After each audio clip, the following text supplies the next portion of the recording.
All right, so now let's go one layer deeper, and we'll look at some sutras that Patanjali gives us to study that really look at what I consider more subtle body objects of focus.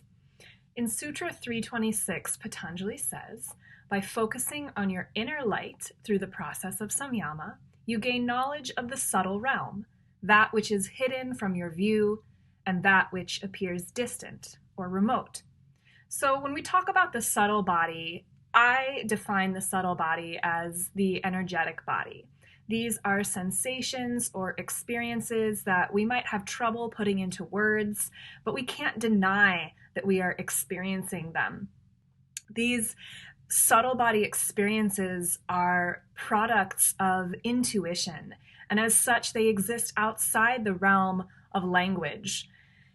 And yet, they are part of our reality, part of who we are.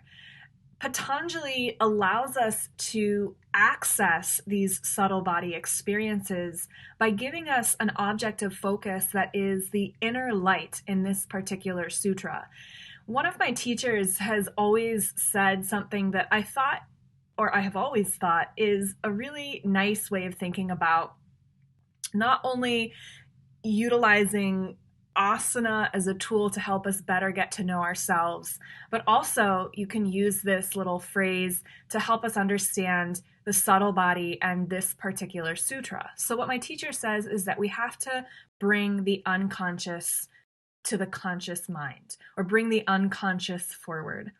And what he means by that is that as teachers, when we are looking out at a room of students in an asana class, we might be able to sense energy or an energetic vibe in the room.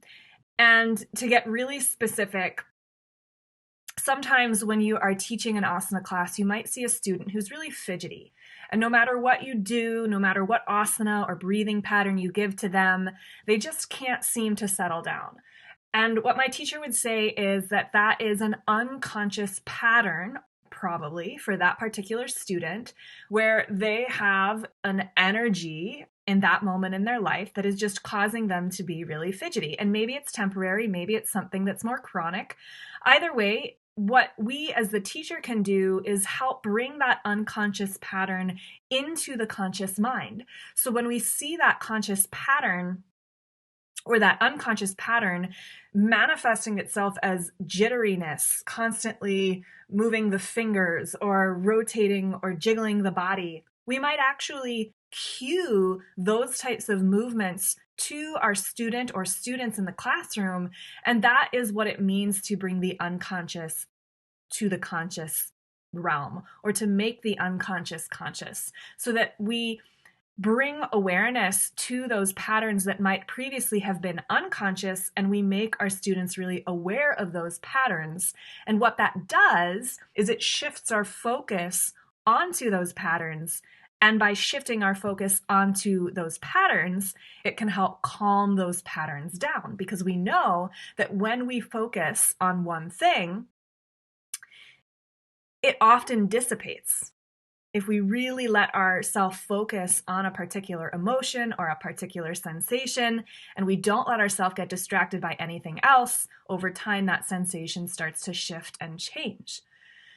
So here in this particular sutra, by focusing on your inner light, we bring awareness to the idea of an inner light to bring the subtle body experience into consciousness, or into a conscious experience of the subtle body.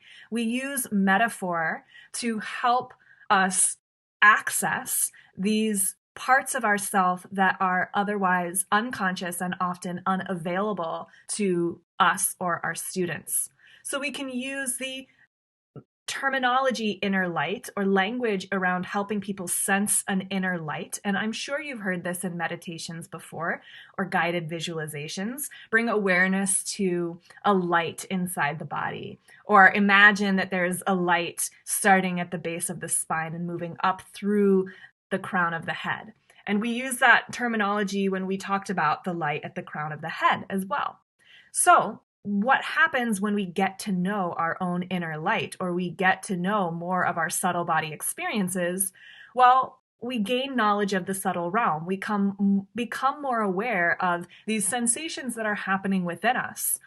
And that helps us start to see things that maybe we otherwise weren't paying much attention to. The subtle body has a lot of information to give us, but if we're not aware of those sensations and we're not able to access that part of ourselves, then of course they would be hidden from our view. Or we might feel like that experience is so far from my experience that it's distant or remote, that maybe I'll be able to have that experience sometime in the future, but at this point right now, I'm not there yet. And that's okay. It still exists within us. The possibility of having an experience of the subtle body is there for all of us. It's just a matter of taking the time to bring our awareness to these things that are otherwise much more difficult for most of us to acknowledge or to experience, for no other reason than because it takes time and space and openness and receptivity to be able to access this more gentle part of ourselves. And a lot of us just don't have the time and the space. We don't give ourselves the time and the space to work with our subtle body. And so one way that we might start accessing those more subtle sensations, what we might consider getting closer to intuition, is by using metaphors like focusing on an inner light. In Sutra 344, Patanjali gives us another object of focus by focusing on thought patterns that exist outside of the body, similar to the experience of a disembodied state. Through the process of samyama, you can destroy the veils that cover up your divine inner light. So I'm actually going to start with this one we're going to go backwards. So from the last part, you can destroy the veils that cover up your divine inner light. So we just talked about bringing awareness to our inner light. Why is it that so many of us have trouble accessing this part of ourselves?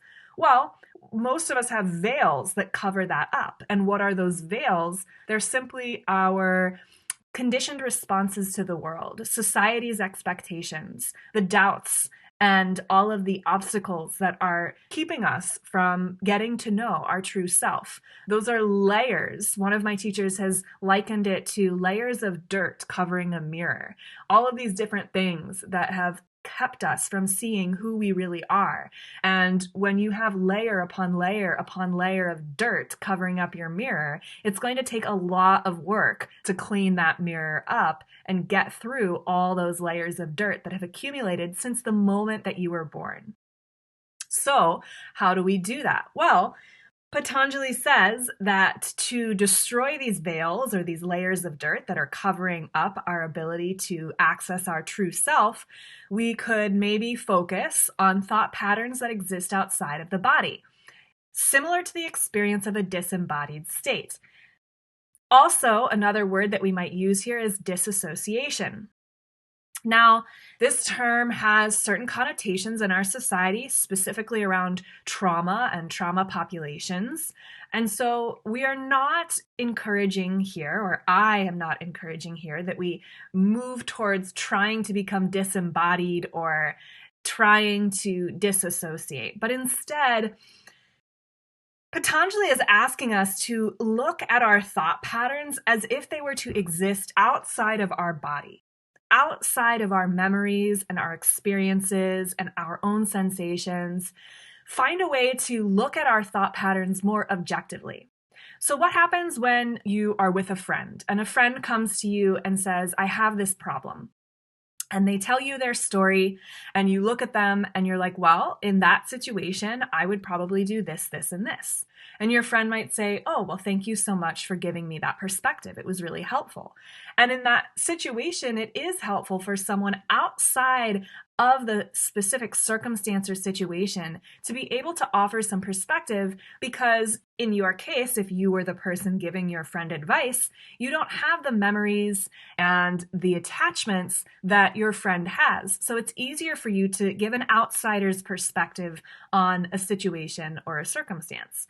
Now, if only we could do that for ourselves, if only we could take our thought patterns that are moving through our mind and take them outside of our mind and place them outside of our body and look at them with this objective view, without the stories that we have around all of it, without our own attachments or our memories or our relationships or any of the circumstances that might be causing us to doubt ourselves or feel uncertain. That objectivity might help us find a little bit more clarity, a little bit more purpose. But of course, it's very challenging for us to look at our own thought patterns outside of ourselves. In a way, what Patanjali is asking us to do here is become the witness. Sometimes you might have heard this terminology before in guided visualizations or meditation practices where, especially when it comes to the breath, imagine your body breathing itself. Imagine yourself watching yourself, like you actually leave your body and you hover over yourself and you watch yourself meditating or you watch yourself breathe. That is often called the witness. And that's really what Patanjali is asking us to do here. Focus on being the witness. Take yourself out of yourself and watch yourself from this third-party view and see if you can find more objectivity around your thought patterns. And when you do this, you might come to find that you can find more clarity, or issues or circumstances in your life might all of a sudden resolve themselves because you've severed the ties, the memories, the stories, the veils that are covering up your own true self experience. So these are a couple sutras that Patanjali gives us to help us detach from our self, small s, and instead access this more intuitive, subtle body part of ourselves that brings us closer to our true self, that which is connected to the Purusha. The principles here that I think this speaks to is, of course, focus, because we're still working on this idea of samyama, this process of concentration, meditation, and absorption. I've got interoception here. If you're not familiar with that term, it's actually a scientific term. Interoception is our ability to sense what is going on inside of our body. And I used the example of digestion earlier. That would be interoception, bringing your awareness to what's happening in your digestive system, what's happening inside, versus proprioception, which might be another scientific term that you've heard before, which is our ability to sense where we are in space. That's taking into account our external environment. Interoception is really about becoming more aware of our internal environment, and that becomes really important as we move further and further down the path towards our meditation practices, our pratyahara practices, where it becomes important that we shield ourselves from external influences. This leads us towards transformation again. The more we're able to get to know our inner landscape, the more we are able to open up to receptivity and to possibility and watch the process of transformation take place. And that leads to our experience of true self. So if you're interested in diving into the subtle body, you might start by using metaphors like the inner light, or trying to access this sensation or experience of being your own witness to your thought patterns or to how your body is moving through space. I hope that you found this a helpful way to access more subtle body experience. And of course, as always, try these things out in your own practice first. And if you find something that really resonates, by all means, take it to your students and have fun sharing these more subtle experiences with your students in class.